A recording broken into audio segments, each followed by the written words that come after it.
24 মে Oppo Chinese মার্কেটে launch করতে যাচ্ছে Oppo Reno10 সিরিজ এবং এই সিরিজে 3টি স্মার্টফোন লঞ্চ হবে, Oppo Reno10, Oppo Reno10 Pro এবং Oppo Reno10 Pro Plus।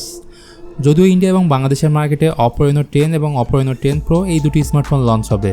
আর এই ভিডিওতে শুধুমাত্র Oppo Reno10 Pro এই স্মার্টফোনটিকে নিয়ে কথা বলবো, যে ফোনটিতে থাকবে ফাস্ট রিফ্রেশ যুক্ত curve AMOLED display, flagship grade processor, 50 মেগাপিক্সেলের সনি ক্যামেরা সেন্সর এবং অস্থির ডিজাইন। সুতরাং এই অস্থির ফোনের ব্যাপারে আরও বিস্তারিত জানতে আমার সাথেই থাকুন। তো ফোনটির ডিজাইন অ্যান্ড বিল্ড কোয়ালিটি নিয়ে যদি বলি, পিছনের দিকে থাকবে গ্লাস ব্যাক এবং সাইড ফ্রেমটি হবে মেটালের।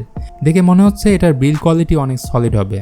রাইট হ্যান্ড সাইডে থাকবে volume rocker and power button, বটমে থাকবে SIM card tray, microphone, USB type C port and speaker grill.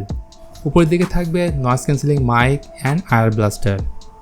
Overall Oppo Reno10 Pro design আপনার কাছে কেমন লেগেছে তা কমেন্ট করে জানাতে পারেন। আসুন এবার ফ্রন্টে আসি। এখানে থাকবে 6.74 ইঞ্চি সুপার AMOLED কার্ভ ডিসপ্লে এবং রেজুলেশন 1240x772 পিক্সেল অর্থাৎ QHD+। এই ডিসপ্লেকে স্মুথভাবে ইউজ করার জন্য ফোনটিতে থাকবে 120 হার্টজের ফাস্ট রিফ্রেশ রেট। এই ডিসপ্লেতে আরও থাকবে 360 হার্টজের touch sampling rate, 1450 nits peak brightness. এছাড়া ডিসপ্লেটির স্ক্রিন টু বডি রেশিও 92%। তবে এই ডিসপ্লেতে কী ধরনের প্রোটেকশন থাকবে তার ব্যাপারে কিছুই জানা যায়নি। ভিউয়ার্স, সফটওয়্যার নিয়ে বললে Oppo Reno10 Pro থাকবে ColorOS 13.1 বেসড অন Android 13।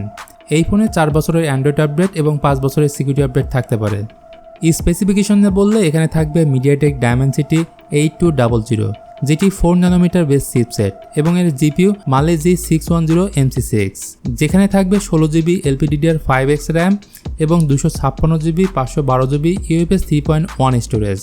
এই ফোনটিতে পাবেন 4600 mAh ব্যাটারি, সাথে এখানে থাকবে 100 ওয়াটের fast charging technology. Oppo Reno10 Proর মূল আকর্ষণ হলো এর ক্যামেরা। এই রিয়ারে থাকবে ট্রিপল ক্যামেরা সেটআপ, যেখানে মেইন ক্যামেরাটি 50 মেগাপিক্সেলের সনি IMX890 সেন্সর, সাথে OIS এর সাপোর্টও থাকবে। সেকেন্ড ক্যামেরাটি 32 মেগাপিক্সেলের টেলিফটো জুম লেন্স এবং থার্ড ক্যামেরাটি 8 মেগাপিক্সেলের আল্ট্রা ওয়াইড লেন্স। আর পাঁচলের সাথে এর ফ্রন্ট ক্যামেরাটি 32 মেগাপিক্সেলের। মেইন ক্যামেরা দিয়ে 4K 30fps এবং ফ্রন্ট ক্যামেরা দিয়ে 1080p 30fps ভিডিও শ্যুট করা যাবে। গাইস, প্রাইস নিয়ে বললে এর এক্সপেক্টেড প্রাইস হতে পারে 60 থেকে 70 হাজার টাকা। সো যারা Oppo ফ্যান বা Oppo লাভার আছেন তাদের জন্য দুর্দান্ত একটি স্মার্টফোন Oppo Reno10 Pro।